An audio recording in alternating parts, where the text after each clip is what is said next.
many different ways that it's almost impossible to get your head around it. It's almost incomprehensibly bad. And it's so big. I wrote about this the other day. It's a bit like, I don't know whether you've read the Edgar Allan Poe short story where someone hides something in plain view. It's the Pauline letter. And it's a story about, I'm not going to give it away now, so close your ears if you don't want to hear this. But a letter is stolen and it's hidden in plain view on the wall. And in the story, Edgar Allan Poe talks about how if you look at a map and look for a word, you won't be able to see the word if it's the large word written right across in massive letters because you're looking close up. And I sort of think Stay there. This is key. This is key. You're talking about a spell. Many human illnesses. You know, once Charlie Skelton of London Guardian is back in the UK, out of one police state and into another, back from Bilderberg 2009, I want to have him on for like a full hour and fully brief him.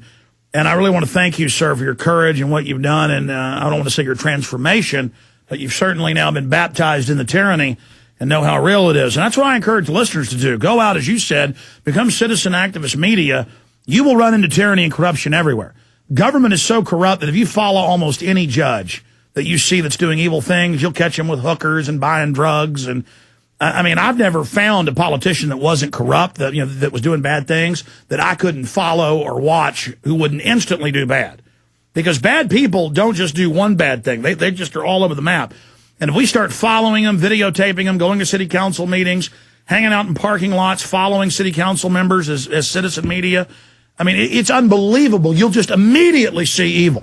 These people just run around continually engaged in wickedness, as the Bible says, and, you know, going and covering global elitists, going and doing everything you're doing.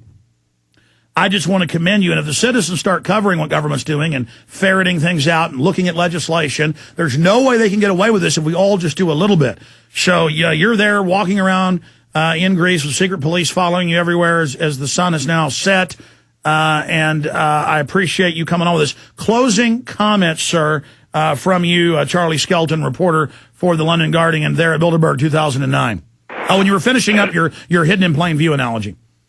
Well, I'll finish that point and close off on that, which is that one of the problems with, you know, what you're engaged in, what anyone who's engaged in alternative thinking, one of the problems that faces them is, what do you pick? Even if you were to just pick one thing, for example, the lies concerning the Iraq War, or the taking over of genetic, you know, seed varieties by large corporations, any one of those things is enough to absolutely blow anyone's mind. And that's the trouble. It's so big. The problem is enormous.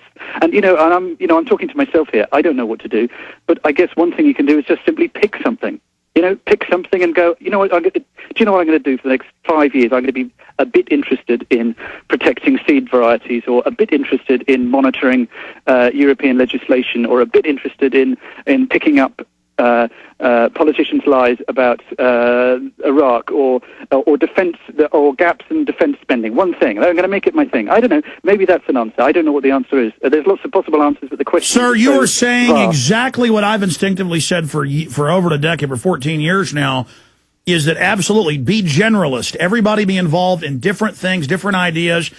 And don't follow one person's ideas. You'll keep an open mind. Yeah. Just don't be cookie cutter.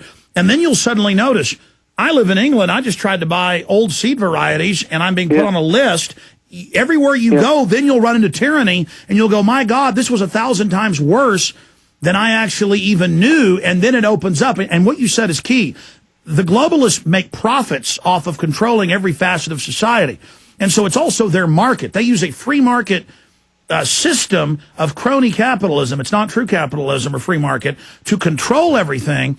And so that's why they're hitting you from every angle, because it's business for them. And exactly, one of these will blow your mind. There are hundreds of these coming in at you. And that's why the general public, comes face to face with a conspiracy so massive that they're just knocked over by it. As Winston Churchill said, or as the former head of the FBI, J. Edgar Hoover said, that you come face to face, and the globalists write books about it. It's not even our opinion. And they're laughing. When you read their books, they're laughing, going, I know you're reading this. None of your little slave friends will help you. I mean, they've got little statements, basically like that. And you're going, none of my slave friends will help me. My God, these people are directly talking to the members of the public that actually read this. And you're just like, can't we wake the sheep up to beat these people? So we appreciate your courage. Maybe I can get you on for 15, 20 minutes on Sunday. We're on 4 to 6 p.m., so I'll have Rob call you. And we're very thankful for all your time. Anything we can do for you, Mr. Skelton? No, I'm fine. I'm probably going to head back towards the lights now that the sun's gone down. I don't like being followed in the dark, so I'm going to go and sit in a brightly lit cafe on the seafront. Okay, and what's the name of the Edgar Allan Poe story? You didn't finish that about the it's the Purloined Letter. It's just a good metaphor for how global agenda is passed across people's eyes without them even seeing it. It's too big to see. Absolutely, they're too close to it. Thank you so much, Mr. Skelton. We'll talk to you soon. Okay, thanks. Thank you. There goes London Guardian reporter, arrested twice, detained another time, people being arrested left and right, miles away from the facility, 3 miles away in the port, which is we've got photos, big thriving port with sailboats and everything, all just shut down. Just absolutely amazing. Okay. Coming up, we've got Mark Morano, a congressman's aide has one of the biggest websites exposing the global warming fraud, that it's not man-made, that it's natural, 11-year cycle. It's like we have 4 seasons, autumn, winter, spring, summer. Pretty soon they'll tell school kids, no, summer is global warming, it's not supposed to get hot, or it's not supposed to get cold. It's an ice age. We have an 11-year sun cycle, and there's some other Earth cycles as well. And we got him coming up, and then Bob Chapman in the last hour. But right now, until the break, for the next 6-7 minutes, I wanted to bring Steve Shank up because he's one of our best sponsors. He makes so much what we do here possible, and he's always offering new plans, new ideas for folks to get high-quality, non-GMO, non-hybrid, storable foods. And, I've told folks that do whatever you have to, even if you get a 1-month supply, a 2-month, a 3-month. These are small. They have the getaway packs that fit in your trunk. They'll feed a 1-person